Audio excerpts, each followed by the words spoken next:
Today's affirmation is I am what I attract.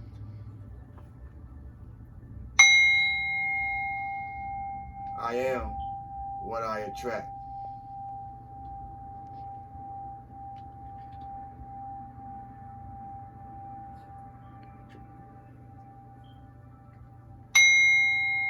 I am what I attract.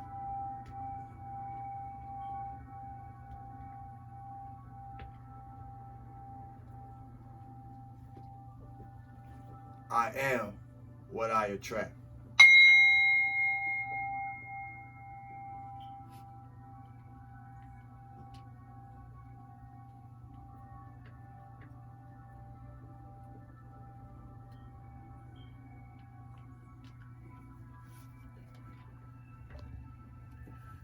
I am what I attract.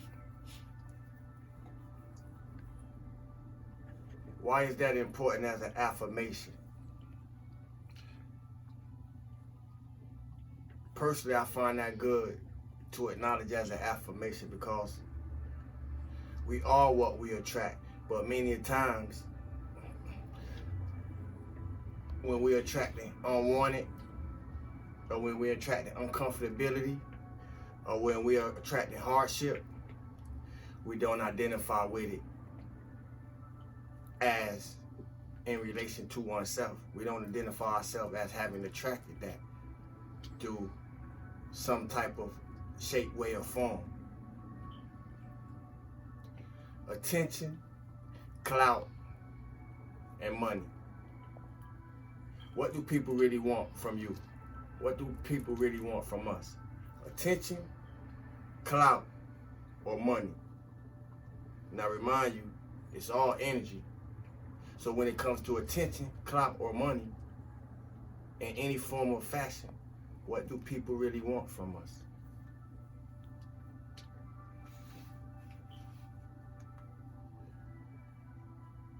That's a good analyzation, because when we're hiding behind our own mask, it's hard to see the people who wearing those same masks. It's only when we take our mask off that we can see those who are wearing the mask, because we have come transparent by taking the mask off. Some things gonna speak to us, some things gonna speak for us. If it resonates, use it to elevate. If it don't, put it in the corner for later.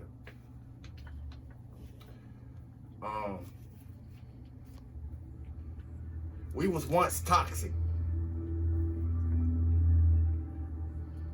Notice I said once. So by me saying once, this is not talking to everybody, and this is not talking for everybody. But if it's talking to you, you will know it. We was once toxic. So we remember what toxic looked like when it presents ourselves to us. We remember what toxic feel like when it's in our energy field. And we remember what toxic sound like when we hear it.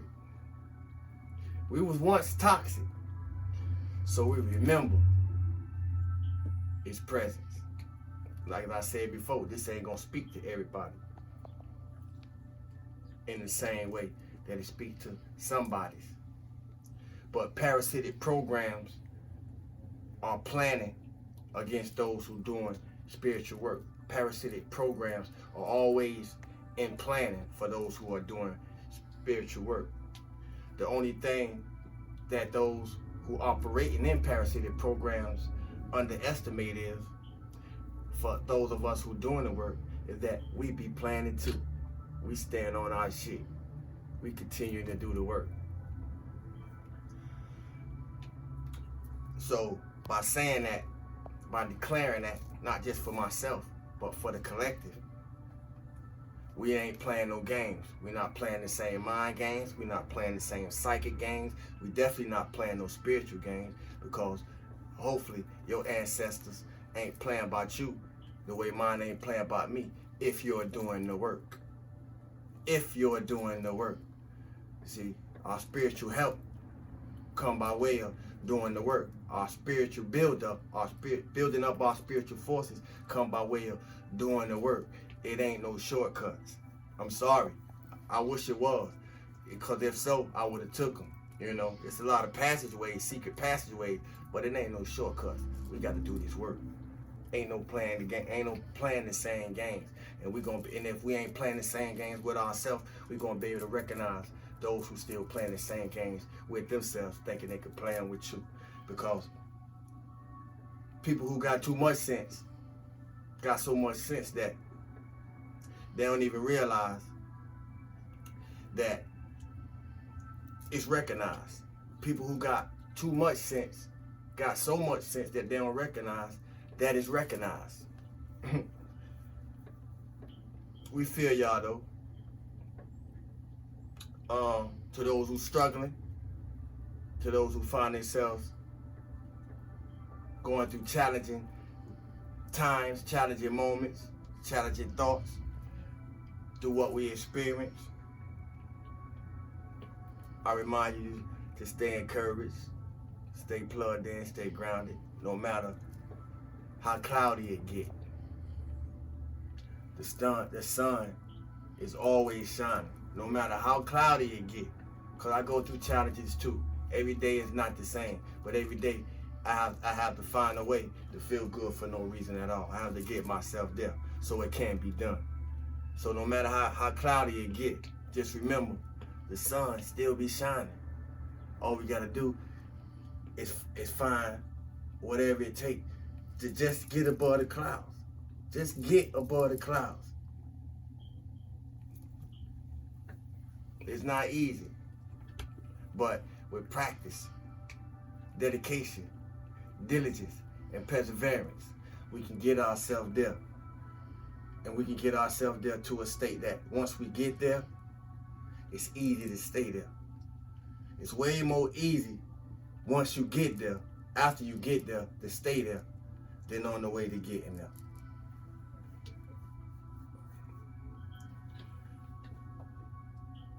Don't try to have it all at one time and living in hell while you're doing it. I don't know who that's for.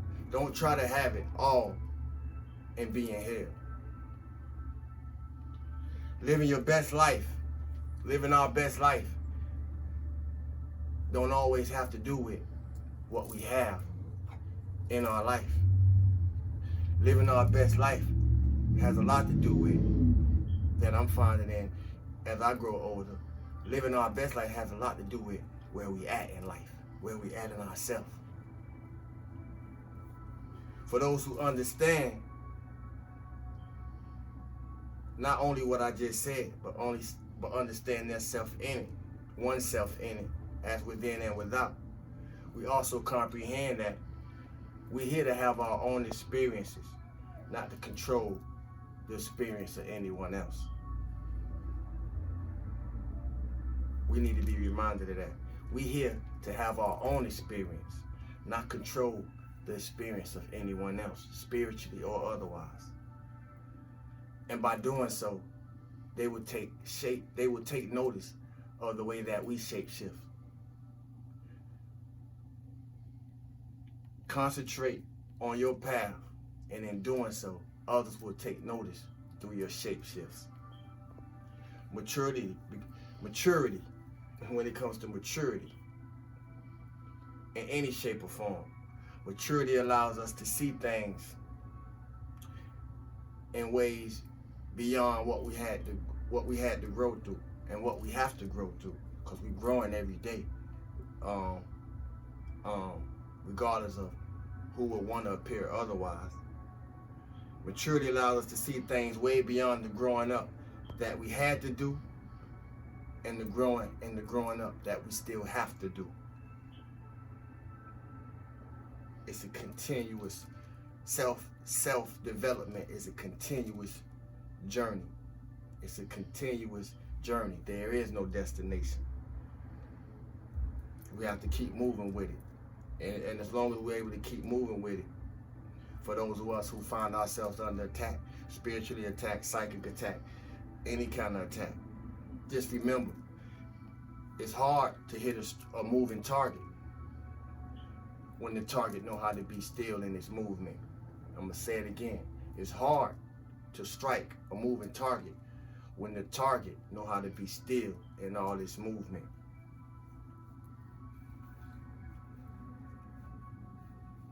We got to learn how to be still in our movement.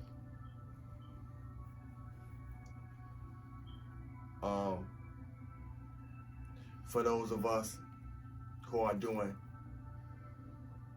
ancestor work, see, because it's a difference between those of us who are still on our personal work, but for those of us who have elevated to ancestral work, cleaning up ancestral ties, cleaning up ancestral connections, cleaning up ancestral garbage. This only going to speak for a small few. It's easy to break ancestral patterns if we can face and accept what we came from, whether it be good, bad, or indifference. It's easier to break ancestral patterns if we can face what we came from. Then do the inner work to upgrade yourself. Don't deny your self-truth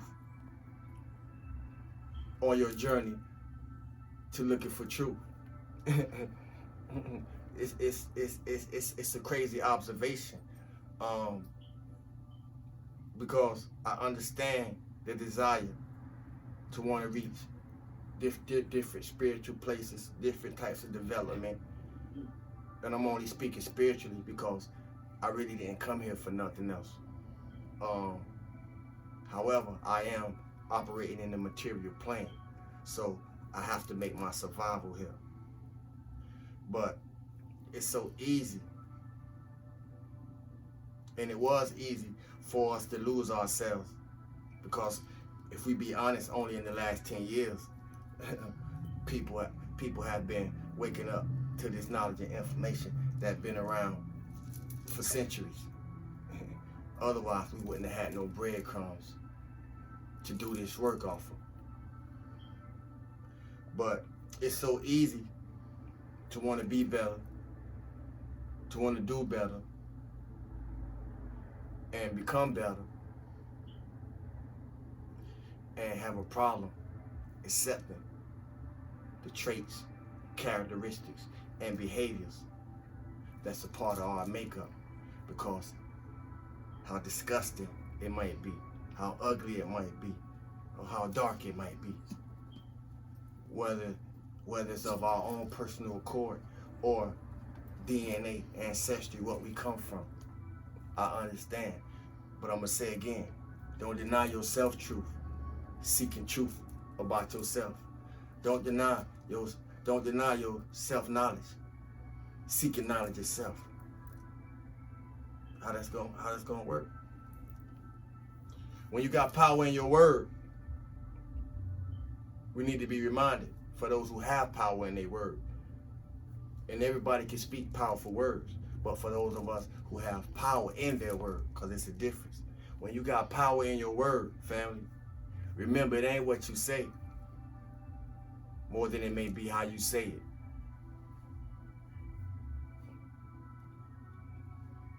It ain't what you say more than it may be how you say it.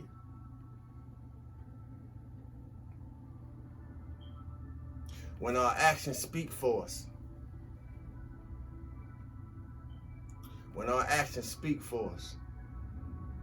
whoever observing it better believe it.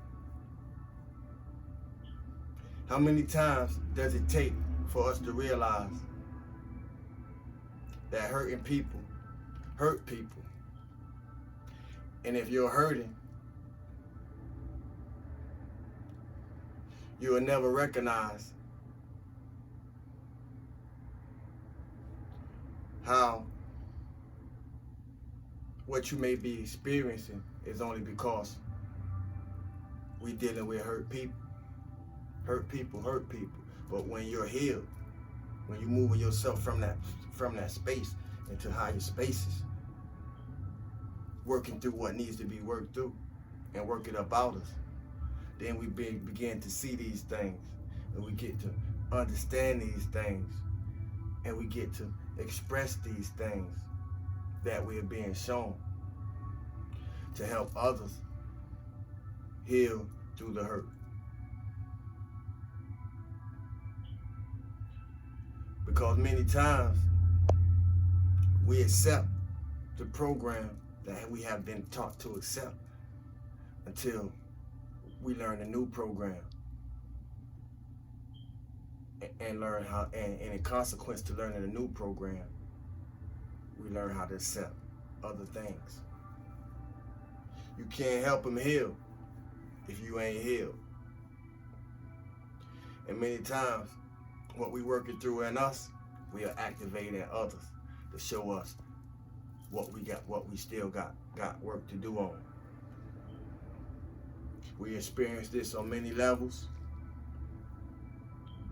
consciously and unconsciously, until it all comes to the surface through some experience. My point in bringing that up is because it's time for us to stop putting ourselves. If you heal, you ain't gonna put yourself on the cross. You ain't gonna sacrifice yourself for hurt.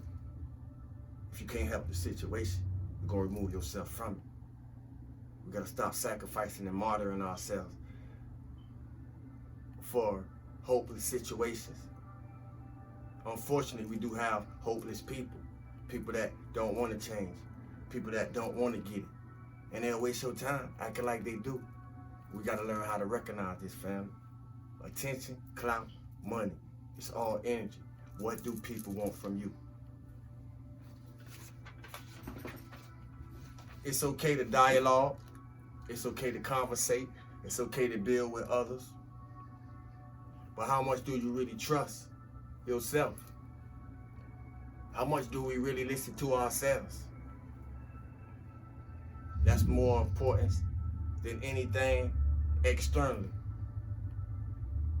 as we move forward, because we can't let other people's opinions get in the way of what you came to do and how you came to do it. I remember going through patterns of that. When we on the journey of learning ourselves, everybody else advice, everybody else opinion, everybody else conversations matter more than the conversations we be having with ourselves. When we was a child, we did things as a child, but once we became an adult, grown-ups, we put childish things away. We can't let other people's opinions get in the way of what we came to do and how we came to do it. Because only we came to do what you came to do. I can't do it for you and you can't do it for me. Besides, they got their own mess to figure out. So it ain't no need to try to comprehend our mission. It's our responsibility to comprehend our own mission individually, and amongst the soul, a soul tribe. Then the work becomes collective. But other than that, it's each and every one of our individual mission to figure out our own reason for being, not to try to dictate, control, or direct the journey of no one else. With that being said, we see where our growth occurs and where it don't, because we keep coming back and we continue doing the work. Stillness and abundance, love and light, health and wholeness. Stillness and abundance, love and light, health and wholeness. Stillness and abundance, love and light, health and wholeness. Continue to feel good for no reason at all. Operate in the truest, highest, and authentic version of your God body, your light body, your divine spark. Thank you for your likes, shares, comments, subscribes, purchases, donations. Thank you for being you and allowing me to be me. I am your host and co-pilot, Side with the God. Peace and power to the family. Y'all stay up. One.